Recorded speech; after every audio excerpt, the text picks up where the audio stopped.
It's time to start. Those of you in the back row, we may check and see if you're doing Pokemon Go. Before we start, I'm going to talk to you a little about ASIFA-Hollywood, because that's what we do while we're waiting for the proper signs. We had some confusion here, we'll talk about that. My name is Frank Gladstone. I'm the executive director of ASIFA-Hollywood. Normally Tom Cito would be doing this panel, but he had a family emergency, so he called me up and gave me $20 beforehand, and then I'm going to do that because $20. ASIFA-Hollywood is now in its 47th year. We started as a group of animators and production people back in the day. June Foray, Bill Scott, Jay Ward, Chuck Jones, guys like that all started ASIFA-Hollywood back in the day. Basically because there was really no honorary animation society. We are a UNESCO signature, believe it or not. We're part of the United Nations.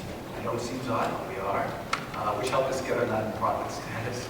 About 44 years ago, it'll be 44 years this year, we started the Annie Awards. June Foray kind of had the idea, and the Annie Awards have now been going for 44 years. The Annie Awards have grown and it's become a major award in Hollywood. It's looked at by most of the other industries there to see what the animation community thinks of the work they do. It has some influence on other awards because of that.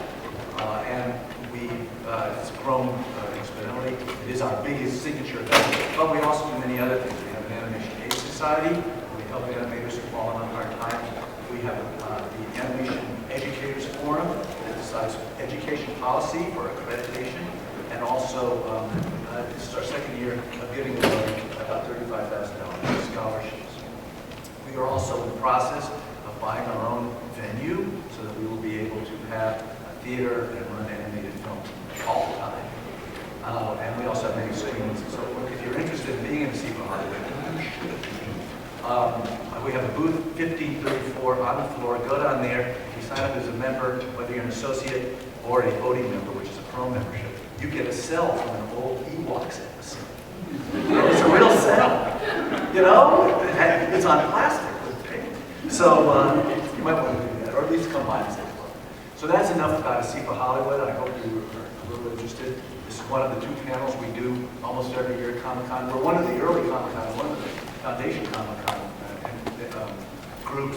So we're still here. We started back in the days when it was just guys with cardboard boxes full of comic books. And today it's a little different.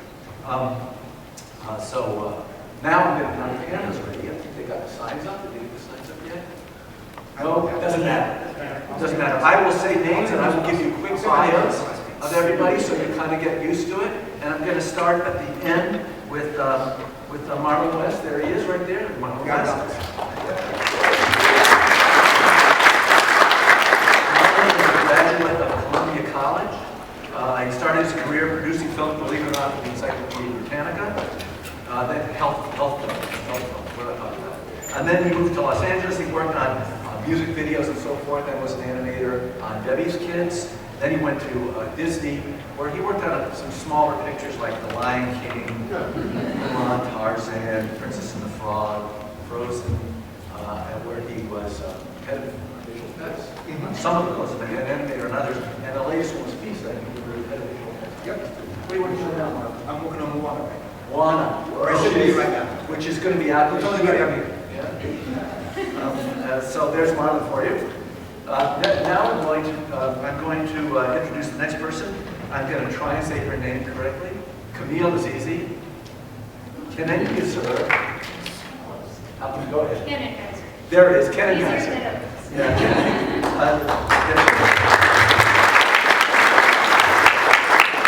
This is a very ambitious person. She's just out of Cal Arts. I think this last year.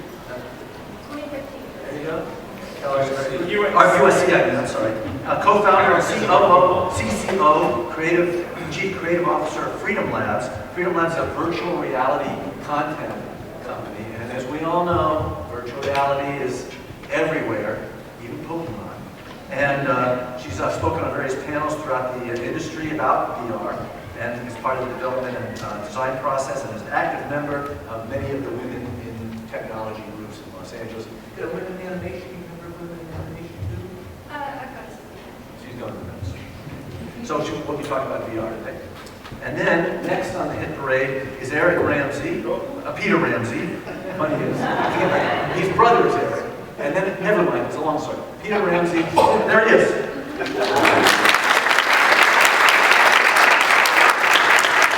Peter Ramsey is straight out of Crenshaw, graduated from Palisades High School. Go Gable, what was the mascot? Dolphins? Palisades Dolphins. And then attended UCLA. That means I'm not allowed to talk to him, but he does. He's director of DreamWorks' 2012 feature, Rise of the Guardians. And also directed TV special Monsters vs. Aliens, Mutant Pumpkins from Outer Space, as well as storyboarding and other DreamWorks projects. Prior to joining DreamWorks, Peter worked as a storyboard artist on mostly live-action features, including these few, and there are many more: Boys in the Hood, Bram Stoker's Dracula, Minority Report, Independence Day, Fight Club, and was second unit director on Godzilla and King. So there you are, Peter. Next is Careen Ingel. Did I say it right? Yeah. It's not spelled. She's working right now on, well, I'll start from, after graduating USC, she was an animator on Bite Size, she worked for Titmouse, she worked for Oddbot, she worked for Now You See It, and now is working for DreamWorks on the Peabody and Sherman cartoon show. Doing storyboards and creative on that. She graduated from USC, and she got lots of other honors and stuff. And she's Not really. just great. So there you are. And then finally, raised by wolves, Rick Farmiloe. There he is, right here.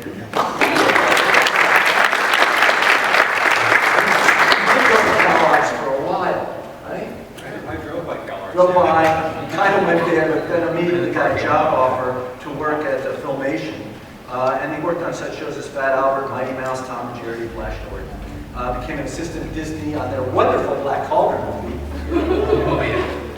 And then became an animator, was promoted on The Great Mouse Detective, and he worked on Oliver and Company, Little Mermaid, and Aladdin. Then he went over to DreamWorks, where he was directing animator on Prince of Egypt, and then began storyboarding as well on some movie called Shrek, I heard that one. Has worked with lots of studios, sequence director, Classic Chupo, storyboards at Cartoon Network, and worked on Curious George and the Simpsons movie, and recently was the facial animator, 2D facial animator for Leica on Box Trolls. So now I'm going to ask you all a pertinent question about what you do. I'm going to start this. Just told us what we do. I'm going to ask you a question about what you do. Now, Rick, you're traditionally trained and you do traditional animation most of the time. How does a traditional animator work with a stop motion company on stop motion? The way it worked was they wanted better acting in the puppets. Like they were, like it is incredibly great work, but they wanted to up the ante of the facial animation aspect of their film. So they wanted to find a Disney animator that knows about acting and performance and can get emotions in the faces. So a friend of mine was doing storyboards there, and he recommended me. So I went up there and took a test. They wanted me to take a test. It was supposed to be a week-long test of how I could animate and capture the Leica style. And so they said, we're going to give you a week to figure this out. I'm like, all right, well. So it was Monday morning I started, and I did some drawings, and I handed them to the guy. And then Tuesday morning, the producer came in and said, okay, you got the job. I said, I don't have to work here a whole week to get it. He says, no, you got it. Anyway, so I was there like 9 months, and I did basically traditional animation on paper. I'd get a line of dialogue, I would do different positions of the face, straight on, profile, three-quarter, using the same line of dialogue, and just experimented with how the face could move, and the mouth expressions, and the teeth, and the eyebrows, and all that stuff. And then they transferred that animation to the puppets via 3D printing. And so they made these little, like cookie sheets full of these different faces, and they put the masks on the puppets. And so that's how I was able to assist them in trying to get better facial animation for the I'm going to go to Marlon now. Marlon, you started with 2D effects. I did a lot of those. And now you made the transition to 3D effects. So kind of like from Lion King to Frozen. First of all, how did the transition work for you? Because especially in effects, the transition was pretty difficult for a lot of the effects artists. Well, for effects, compared to character animation, they draw, they act one frame at a time and they draw and shoot it go up on screen. Even in traditional effects, art, drawing, all blur, doing shots, you kind of go into it. So it's there's a technical leap, to learn Maya and more recently Houdini to translate, drawings of water and try to wrangle particles into that extent. I think there's, I don't know, at Disney there's probably an even amount of character animators and effects animators that kind of did transition from one to the other. To me, it's just all about getting cool images up on screen, so it doesn't really matter whether you're drawing them or wrangling particles. So you're comfortable with both? I'm comfortable with both. I haven't had the opportunity to do. I do a lot of drawing as a supervisor. I don't do that many shots a day, so I still do a lot of drawings for folks. A lot of artists that joined us from live action, and they're used to matching live action plates. And at Disney, we have to really kind of tell stories and support character performances and get laughs and support production design. So I do a lot of drawings. Good. I'm going to go to, let's see, I'm going to go to Careen now, talk about Peabody and Sherman. Peabody and Sherman is iconic. Been around for a long time, after the World days with Jay Ward. How does it feel to have that kind of history and at the same time do something that's Yeah, how do we make an old thing new? That's Especially, exactly right. yeah, especially because we had an old thing to make new, but we also had a movie to make into a TV show that had come out earlier in that year, so it was like smushing those two together. And then, but pretty much our goal was to try and make what the original Peabody and Sherman show would have been like if Jay Ward had the money back then, because it was like a extremely cheap, like 3 to 4 minute cartoon back then. Now it's like, okay, we can actually go somewhere. We can tell like way bigger stories and have like way nicer backgrounds. I don't know if you guys have watched the show. It's like the prettiest show on television. And ASIFA said it was last year because we won. And yeah, it's really good. You gotta check it out. But it's like all the old and fun Jay Ward comedy, new and updated. And I think we got way more female characters in it now because it's now, and we're way better in representation. So it's not 50-50, but it's close. June doesn't do the voices. No, I wish, but no. Just June Forager did all of the kind of voices in the old days. And some of the And names. some of the little boys, Rocky, yeah. Little squirrels. The kids, yeah. Let's see, I'm going to talk to Peter now. Big time movie director. What are you working on, Peter? Oh boy, several things. Doing a little story work for a project for Sony Animation. That's very cool. It's anime inspired, obviously. So that's super cool. So I'm helping out with the story department on that. It's being directed by a very good friend of mine, Bob Perchetti, who was a story artist, brilliant story artist at DreamWorks Animation, and also was head of story on The Little Prince. So that's super exciting. Developing a couple of projects. One with a gentleman who's actually right here in the room for a company called Original Force, and we're working away on that. And that's pretty exciting. It's another animated feature, and working on a script. Hopefully, if everything goes right, we could get into production early next year.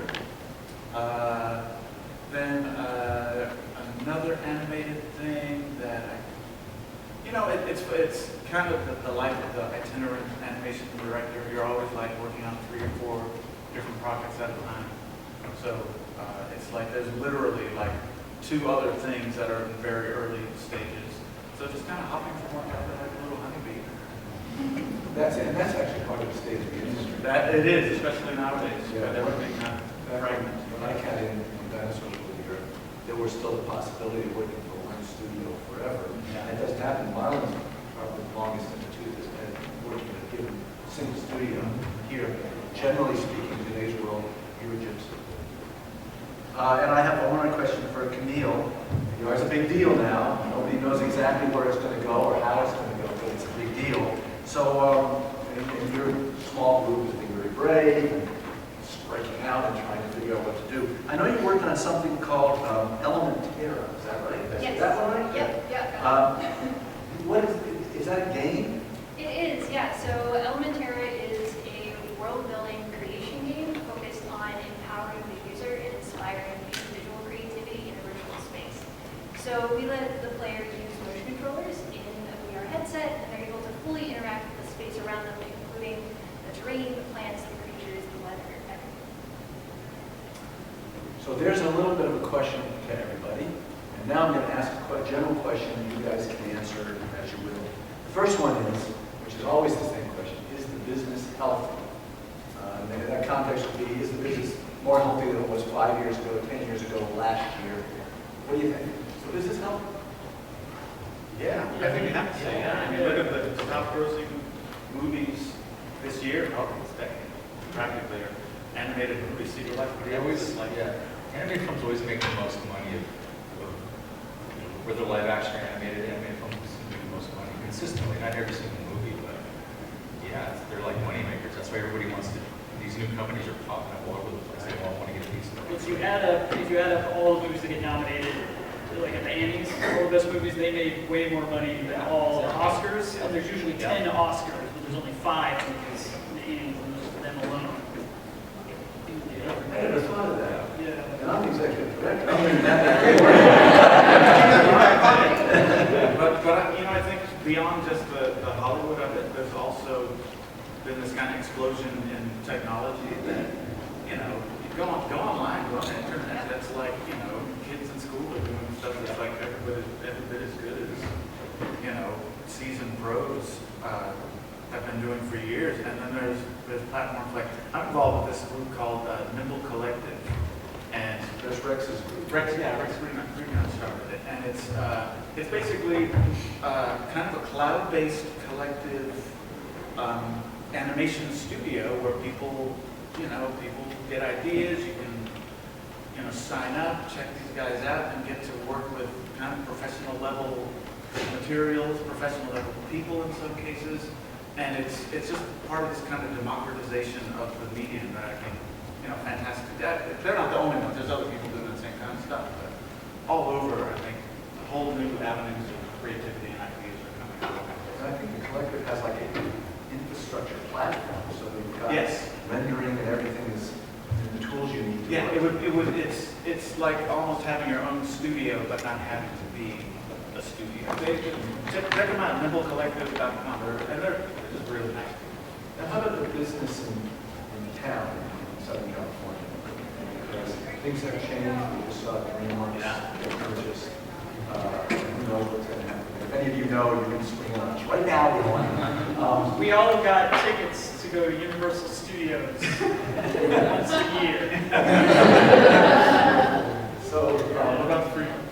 Oh, we still get film option. So is the business healthy for Southern California? I'd say so. Yeah, there's a lot going on outside. I mean, of course, Disney's like, everything.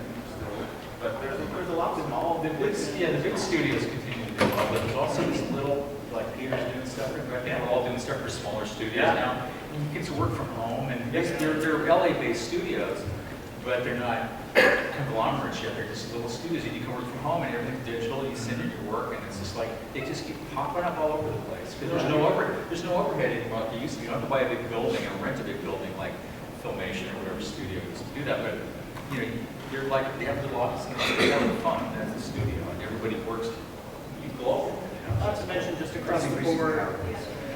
Across the board, there's just more networks. Like we got Netflix, we got Amazon, we got all those small ones. Yeah. It's like there's way more places hiring a show. Yeah. In your group, do they work distance-wise, or do they work in? We work in the same space. We started very much working in our own spaces, but now it's easier for us to collaborate and work more quickly if we're all in the same room. But we do work with, let's say, concept artists who are not in the office every day. So it's a mix depending on what we need and what the project requires and also the solution coverage. But we're also based in Southern California.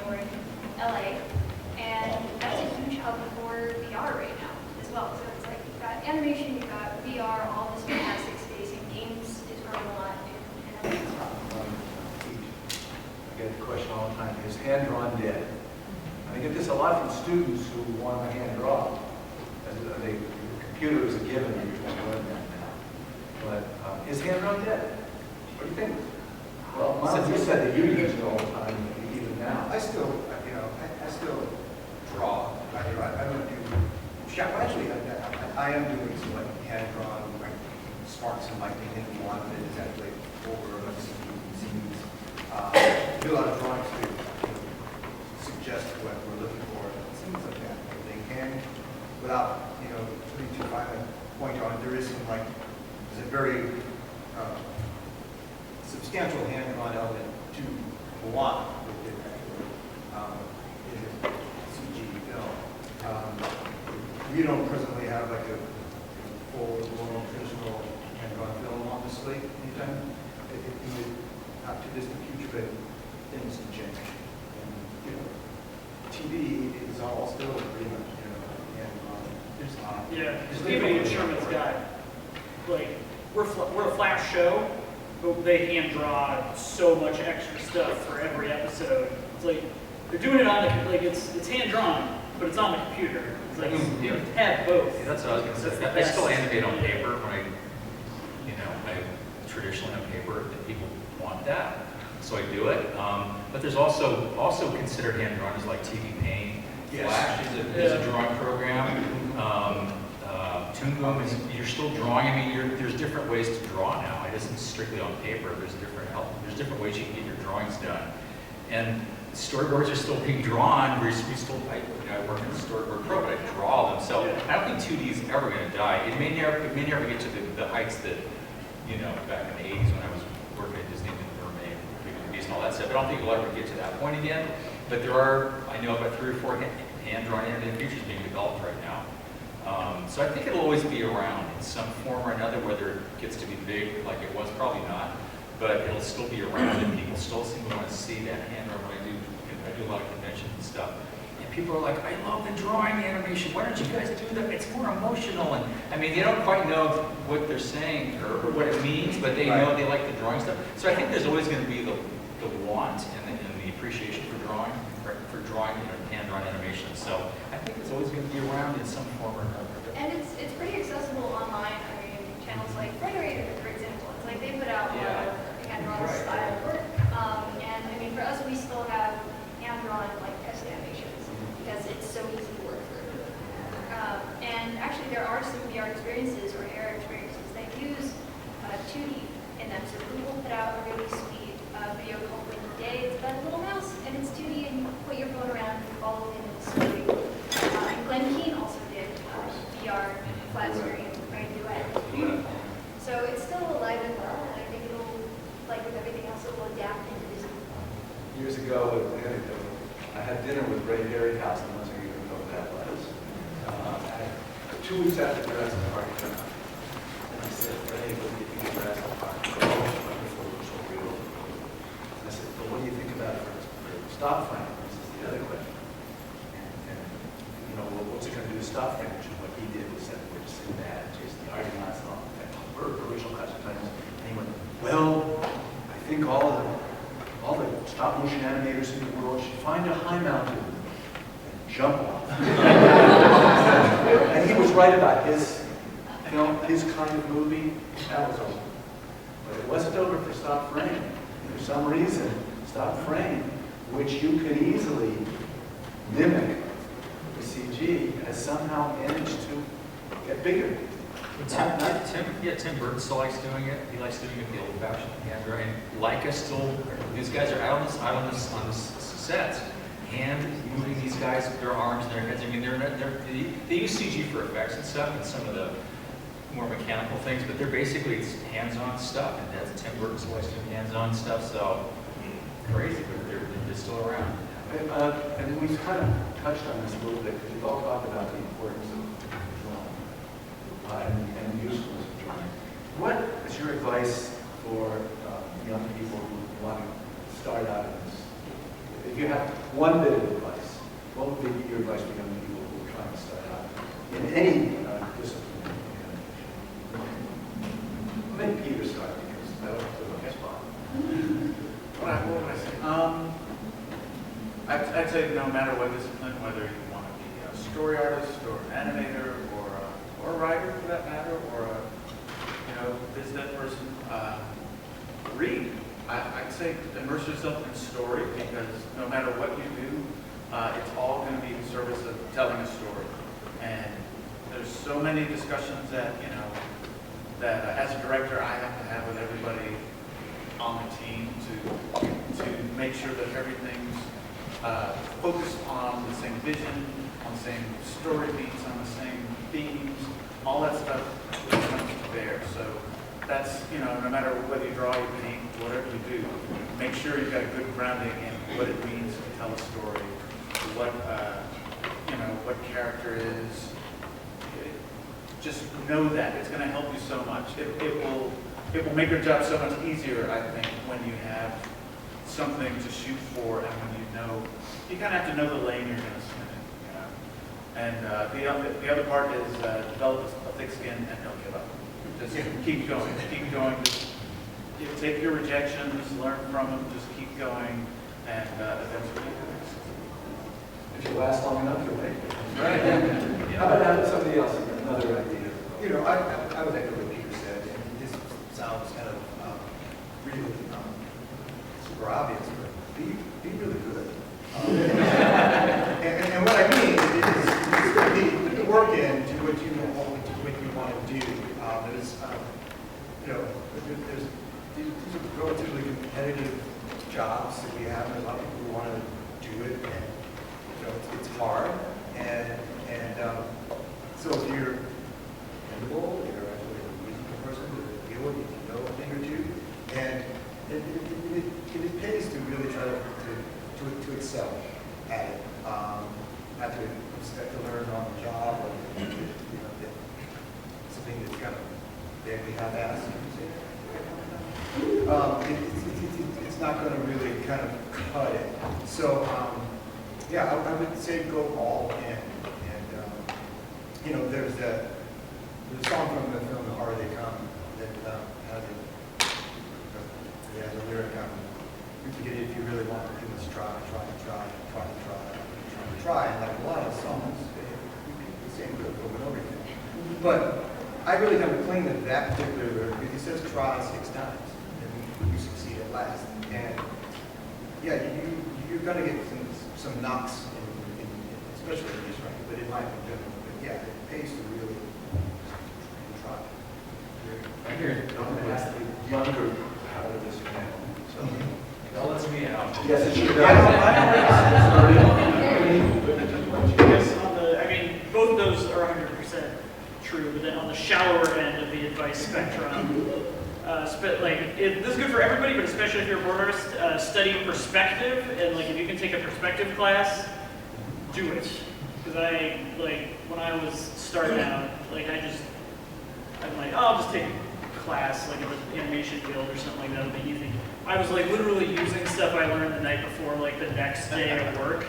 And everything you learn is you'll be furious because it's so easy that you never would have thought of it unless you did it. And it's a huge help, and instantly, everything looks like a million times better right away. And I wish someone had told me to do that earlier.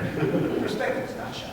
Yeah. Well, in terms of reading the story, I'm studying this.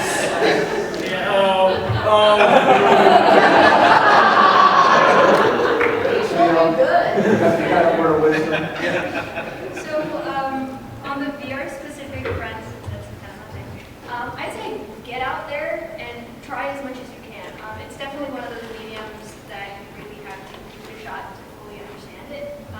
And a lot of these events right now are so early on in this new wave that you can meet the creators or the executives who are really running the show with these companies. And making those connections early on can really benefit you when it comes to sharing ideas. There's this really collaborative feel going on right now in this space because we're all trying to figure out what it's going to use for best and how to best accomplish that. So get out there and give it a try. And then along with that is get out and try other things that aren't your specialty as well. Learn about things that aren't just art so that you have something to talk about and connect with.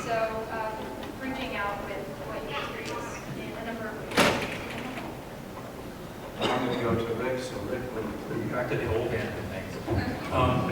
Everything you're considering is great. I agree with everything that you guys have said. Also, I think, as an animator, I always tell people just draw. Even if you can't draw and you're learning animation or storyboarding, storyboarding, you have to draw. A lot of people just, they want to do CG animation. That's fine, but just please draw. Go to the zoo, go to the park, draw people, draw animals. Just so you know, even if you're not that great at grasping, just so you see how they're put together. It's going to really help you understand how to move the parts around. Also, in general, I would say just you have to work really hard. Don't give up. People who feel like they get discouraged easily if they're younger and they don't get success early enough, they tend to get discouraged and want to give up. I just say never give up, man. It's like, I didn't. It wasn't easy for me, but I wanted to do it so bad. I thought, I'm not going to take a no for an answer. I'm not going to fail. I'm going to succeed. And I just worked really, really hard. I don't know anybody that works really, really hard and doesn't have success. So I think don't forget that. And to what Peter said about story, that's so important. And I think maybe a broader term would be entertainment. Think about if you're doing films or whatever you're doing, this is for entertainment. You're going to entertain somebody. So think about the viewer and what do you think is going to entertain people. When I was at Disney, we had these lectures from Eric Larson, who was one of the 9 old men. And it was basically animation principles and acting and all this stuff. But the category was called entertainment. And all of it fit under how can you make your character successful in entertaining an audience. So I think, like Peter said, story and, I think, like I said, a broader term would be entertainment. So anyway, I think all the advice that we're getting by you guys is I have $50 bills in all of your pockets. I'm going to ask now for questions from you guys. I love this last part. So when you raise your hands, I'll pick you the picking, and you can ask the question. Okay? So we're going to start here, and nobody ever looks to that side. Go ahead. This is kind of a two-part thing. So part one is path, starting from career. And if it involves school, how you cut out the ones that like be super awesome animation school. I would say visit the schools. I did that when I was younger. I went to a whole bunch. I came down there from the Bay Area, but I came to LA and looked at all the schools. I ended up going to the school up in the Bay Area, but visit the schools and say this one. You'll know, the student will know when the school feels right. Like it offers enough things that is interesting to them.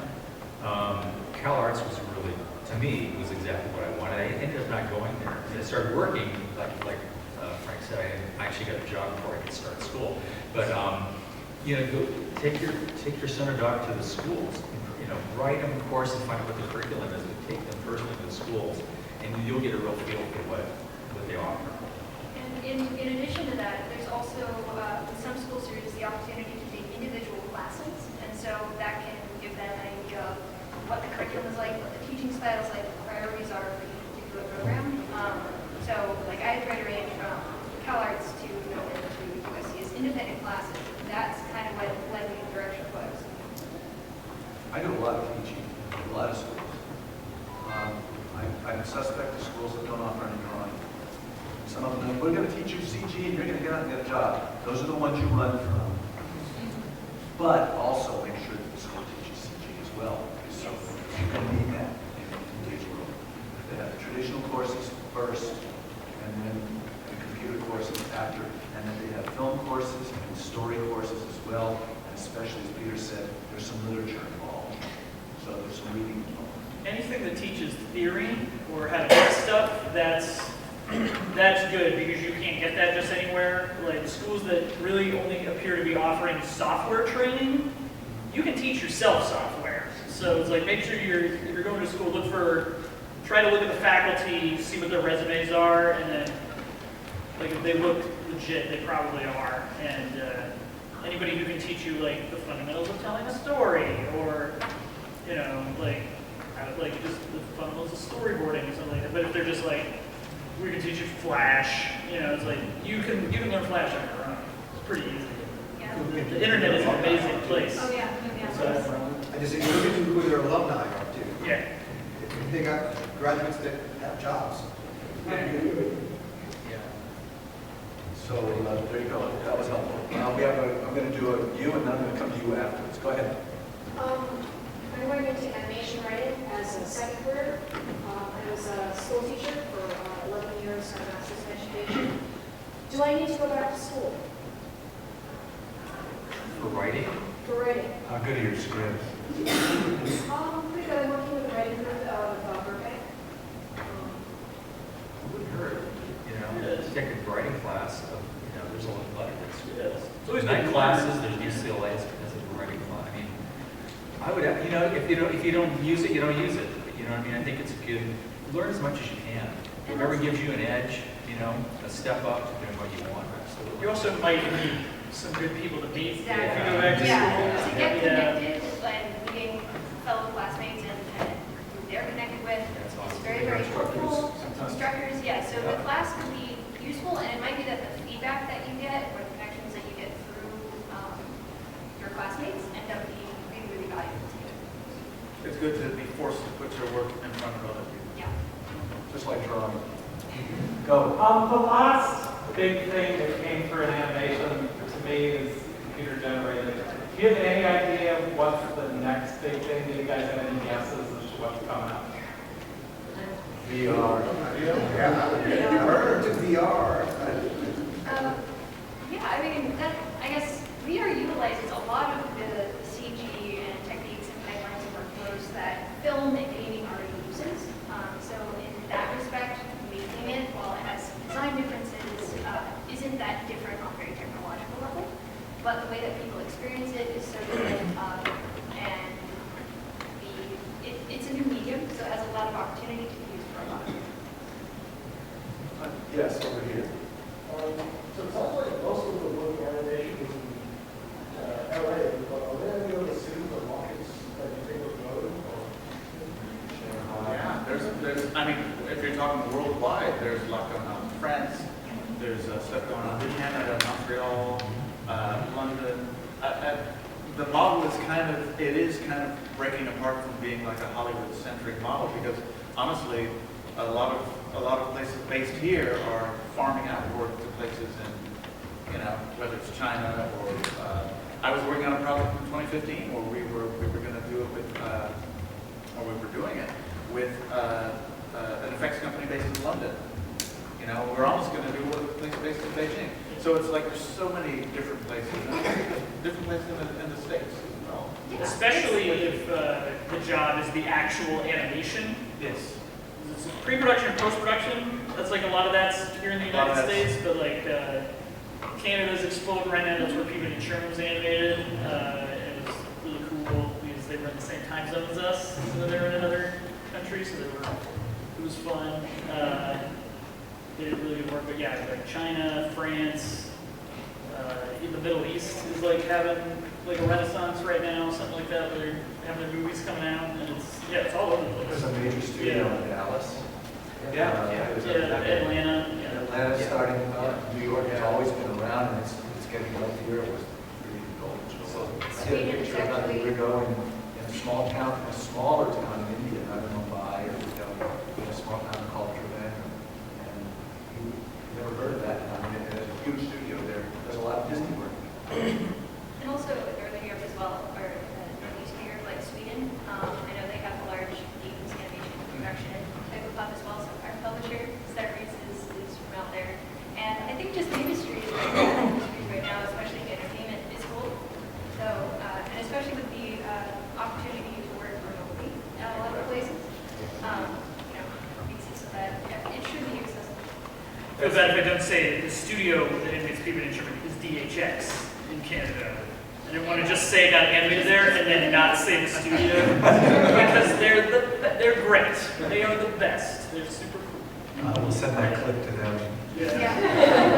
Yes, right there. So I'm going to ask a question on the other side of animation. So I own an animation studio in Salt Lake City, Utah. And we're always, because you can't make animation unless you're funded. And so I'm a production manager. We try to go out and find the funding. Controversially, it may be, but where is it that's a source you can find the venture capitalists who typically fund the animation? Where does the finance? Thank you, Robert. Just Just to start with the bank robbery and branch up. You guys have any, want to address that? You tell me, man. magic. Yeah, it's not really up. So the big thing lately, obviously, has been Chinese money. Huge investments from China, and some go up, some go down, some work out. Is that Chinese government? Is that Chinese? Well, you never know. That's the strange thing, because there's such like a Chinese business and Chinese government kind of, it's like one of those Chinese. So you can't really tell the separation, and that's part of the complexity of those kinds of deals. And on one hand, there's figuring out where funding opportunities are, and then on the other hand, it's deciding what kind of relationship you want with whatever funding you get. So for us, we had looked at both venture capital and publishing, felt that this particular publisher that we worked with was the right kind of relationship for us. And that was really important, especially with the flagship for us. So although there are a number of opportunities in a lot of different places, finding someone who can see eye to eye on the things, We're going to take one more question, and then we're going to shoot us out of here. So right there. You. Yes. You mentioned that a lot of your work is side projects with little studios and things like that. What would you recommend? Like, do they find you? Is it just networking, or is it a website that With me, not to answer all the answers, but with me, they usually find me. They know who I am or whatever, and you're from somebody else, that you're the right guy, the best guy to contact for this, or you do this kind of stuff. Okay, so a lot of it is that. A lot of it is me hearing about something. Hey, do you need any help on this or that? So there's a little bit of both. Just basically send out emails, keep yourself out there, available, get your internet presence out there. Getting the first job is the toughest. And then you'll meet, if you do a good job, you'll meet people. If you do a bad job, you won't get any more jobs. But